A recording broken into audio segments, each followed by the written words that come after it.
অষ্টম শ্রেণীর প্রিয় শিক্ষার্থীরা, আশা করি তোমরা সকলেই ভালো আছো। প্রিয় শিক্ষার্থীরা, তোমাদের ইংরেজি বইয়ের আজকে আমরা 6 পৃষ্ঠা এবং 7 পৃষ্ঠার যে কবিতাটি রয়েছে সেই কবিতাটির অর্থ সহ এবং এর পরবর্তী পেজে যে তোমাদের কবিতা সম্পর্কিত যে কোশ্চেনগুলো রয়েছে আমরা সেগুলোর উত্তরপত্র সহ বিস্তারিত কথা বলবো। প্রিয় শিক্ষার্থীরা, তার পূর্বে তোমাদের সবার প্রতি ছোট্ট একটা রিকোয়েস্ট থাকবে, তোমরা যারা এখনও আনন্দ স্টাডি বিডি এবং আনন্দ এডুকেশন বিডি এই দুটো চ্যানেল সাবস্ক্রাইব করেনি তোমরা অবশ্যই সাবস্ক্রাইব করে দিবা, আর যারা করেছো তাদেরকে অসংখ্য ধন্যবাদ। তো এক্ষেত্রে দেখো প্রিয় শিক্ষার্থীরা, তো এখানে অলরেডি অর্থটা লিখে রেখেছি আমি, তারপরেও তোমাদেরকে অর্থ সহকারে একটু পড়ে দিচ্ছি। ট্রু রয়্যালিটি, এখানে এই কবিতাটি লিখেছেন বাই রুডরায়ার্ড কিপলিং, ঠিক আছে, কিপলিং এটা লিখেছে। তো আমরা দেখো আমরা ক্লাসটি করব। তো প্রিয় শিক্ষার্থীরা, তোমাদের যদি লেখাগুলো স্পষ্ট দেখতে সমস্যা হয় তোমরা অবশ্যই এইচডি কোয়ালিটি দিয়ে নিবা, তাহলে লেখাগুলো একটু স্পষ্ট দেখা যাবে, ঠিক আছে। আচ্ছা, এখন দেখো, there was never a queen like Balkis, অর্থাৎ বালকিসের মতো কোনো রানী ছিল না, অর্থাৎ এই লাইনটার অর্থ হচ্ছে বালকিসের মতো কোনো রানী ছিল না। From here two wide world ends, অর্থাৎ শুরু থেকে শেষ পর্যন্ত, পৃথিবীর শুরু থেকে শেষ পর্যন্ত বালকিসের মতো কোনো রানী ছিল না।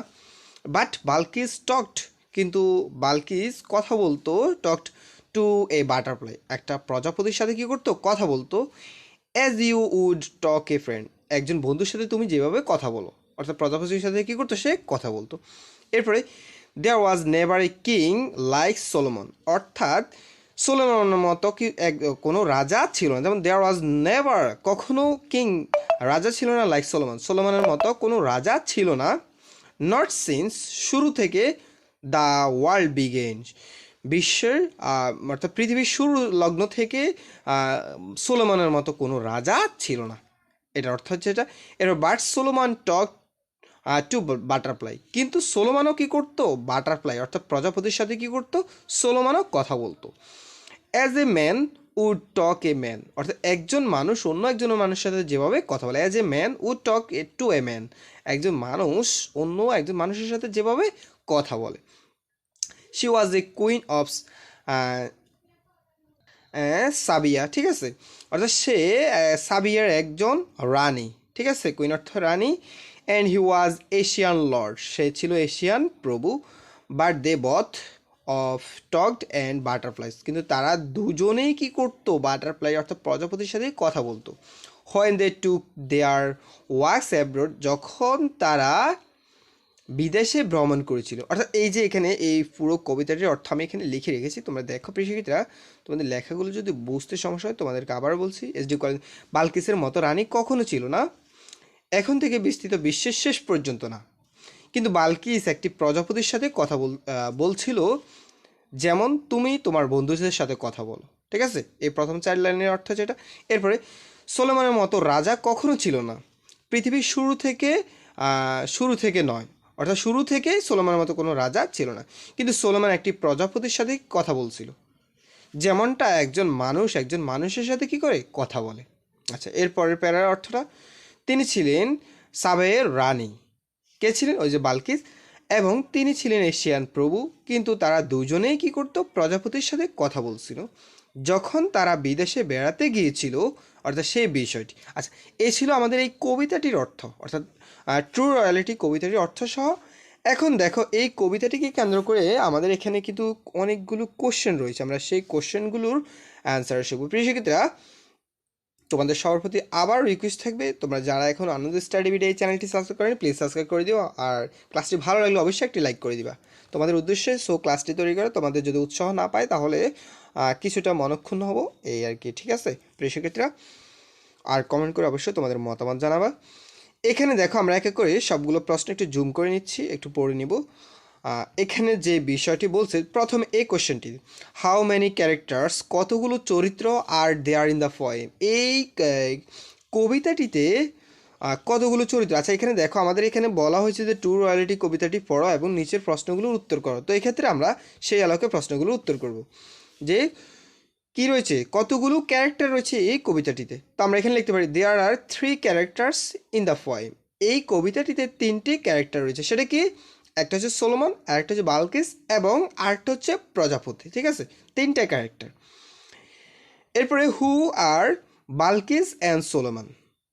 হু কে, বালকিস অ্যান্ড সোলোমন। কে বালকিস এবং সোলোমন কে ছিল, মানে তারা কি ছিল সেটাই। তো বালকিস ওয়াজ এ কুইন, বালকিস ছিল একজন কি রানী, and Solomon was a king, এবং সোলোমান ছিল একজন রাজা, সেই বিষয়টি। এরা হাউ আর দে, তারা কি করতো, ঠিক আছে, অর্থাৎ তারা কি করছে, হাউ আর দে, তারা কেমন ছিল, তেমন ছিল। তারা দুজনে কি করছিল, ওই যে প্রজাপতির সাথে কথা বলছিল। তাহলে দে আর ইন্টারেস্টিং পার্সন, তারা ছিল কি খুবই ইন্টারেস্টিং পার্সন, তারা ইন্টারেস্টিং পার্সন ছিল বিকজ, কারণ দে টক, তারা কথা বলতো টু বাটারফ্লাই, প্রজাপতির সাথে কথা বলতো। এই ছিল তাদের ক্যারেক্টার। এরপর হু ইজ দেয়ার ফ্রেন্ড, কে তাদের বন্ধু ছিল। দেখো এখানে কে তাদের বন্ধু ছিল, দেখো দুজনের বন্ধু ছিল কি বাটারফ্লাই, বাটারফ্লাইয়ের সাথে তারা কথা বলতো। তাহলে আমরা লিখতে পারি বাটারফ্লাই ওয়াজ দেয়ার ফ্রেন্ড, বাটারফ্লাই ছিল তাদের বন্ধু।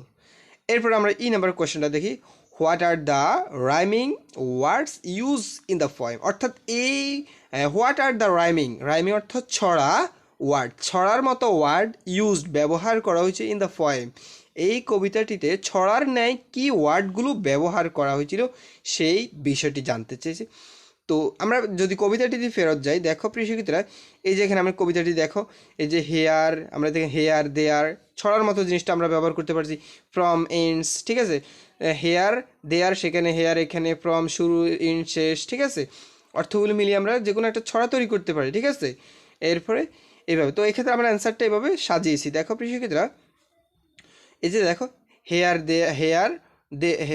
দেয়ার ফ্রম ইন সিন্স বিগেন, ঠিক আছে, সিন্স বিগেন, এরপরে কিং কুইন এটিসি, ঠিক আছে। জাস্ট আমরা কবিতার মতো যে ওয়ার্ডগুলো ব্যবহার করে বা ছড়ার মতো যে ওয়ার্ডগুলো ব্যবহার করে ছড়াটা তৈরি করতে পারি সেই ওয়ার্ডগুলো লিখলাম, ঠিক আছে।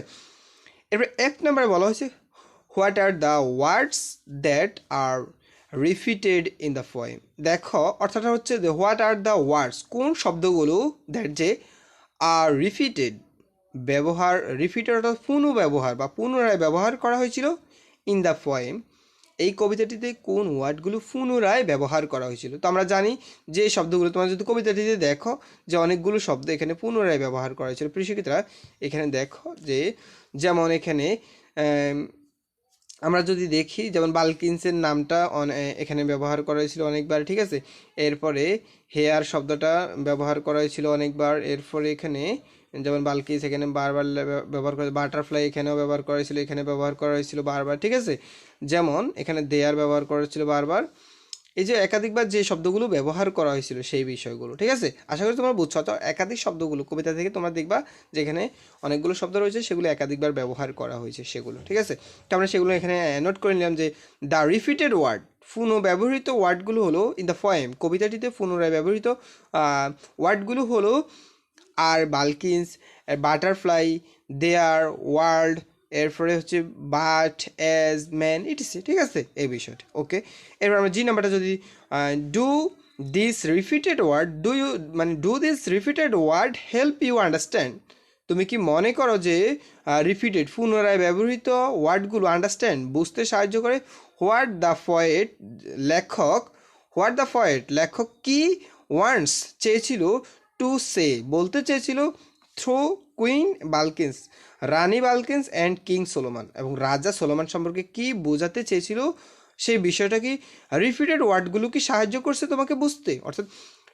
অর্থাৎ লেখকের লেখক যেটি লিখে প্রকাশ করতে চেয়েছিল, যেটি বোঝাতে চেয়েছিল, তো এক্ষেত্রে রিপিটেড ওয়ার্ডগুলো কি তোমাকে বুঝতে সাহায্য করছিল। হ্যাঁ, আমাদেরকে বুঝতে সাহায্য করছিল যে yes this repeated word help me to understand, যে আমাকে রিপিটেড ওয়ার্ডগুলো বুঝতে সাহায্য করছিল the morality of the poem, এই কবিতাটির মোরালিটি অর্থাৎ মূল বা সারসংক্ষেপ বা যে বিষয়টি সেটা আমাকে বুঝতে সাহায্য করেছিল। এই ছিল প্রিয় শিক্ষার্থীরা, ইনশাল্লাহ তোমাদের ধারাবাহিক পর্ব অনুযায়ী 1.3.3 অর্থাৎ এখান থেকে এরপর বাকি ক্লাসগুলো ইনশাল্লাহ সেগুলো তৈরি করা হয়ে গেছে অলরেডি, সেগুলো আপলোড করা হবে। তোমরা যারা চ্যানেলটি সাবস্ক্রাইব করনি প্লিজ সাবস্ক্রাইব করে দিও, আর যারা করেছো তাদেরকে অসংখ্য ধন্যবাদ। ক্লাসটি ভালো লাগলে অবশ্যই লাইক করে দিবা আর কমেন্ট করে অবশ্যই তোমরা তোমাদের মতামত জানাবা। এই ছিল আজকের মতো। এখানে তোমাদের পূর্ববর্তী এবং পরবর্তী সবগুলো ক্লাসই অর্থসহ, যেখানে সবগুলো ক্লাসে তোমরা অর্থসহ সবগুলো দেওয়া হয়েছে বা সবগুলোর অ্যান্সার সহ তোমাদের সামনে দেওয়া হয়েছে। তোমরা এই চ্যানেল থেকে অথবা আনন্দ স্টাডি বিডি অথবা আনন্দ এডুকেশন বিডি, এই দুটো চ্যানেলেই তোমরা এই ক্লাসগুলো পাবে ইনশাল্লাহ। সো এই ছিল আজকের মতো। আল্লাহ হাফেজ।